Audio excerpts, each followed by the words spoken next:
BNP ক্ষমতায় গেলে কে হবেন প্রধানমন্ত্রী জানালেন দলটির ভারপ্রাপ্ত চেয়ারম্যান তারেক রহমানের উপদেষ্টা ডক্টর মাহদি আমিন। সম্প্রতি যুগান্তরকে দেওয়া এক সাক্ষাৎকারে এ বিষয়ে তিনি বিস্তারিত আলাপ করেন। তিনি জানান, উপরাষ্ট্রপতি ও উপপ্রধানমন্ত্রীর পদ সৃষ্টির প্রস্তাব করেছে বিএনপি।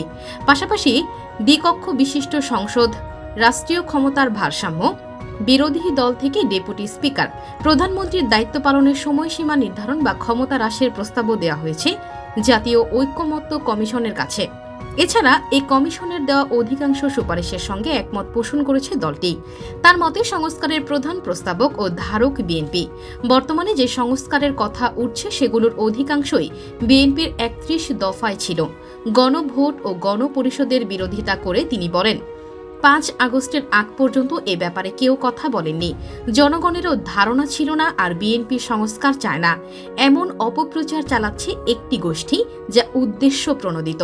তারেক রহমান প্রসঙ্গে তার অভিমত, তিনি হঠাৎ করেই আসেননি। ৩৭ বছর রাজনীতি করে এখন জনগণের মনে তিনি মহানায়ক। নির্বাচিত প্রধানমন্ত্রী হিসেবে তারেক রহমানই দেশকে নেতৃত্ব দেবেন।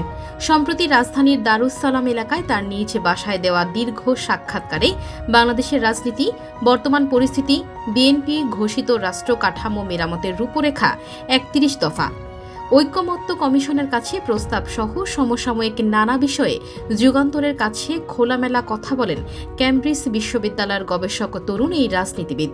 সেখানেই তিনি এসব বিষয় তুলে ধরেন।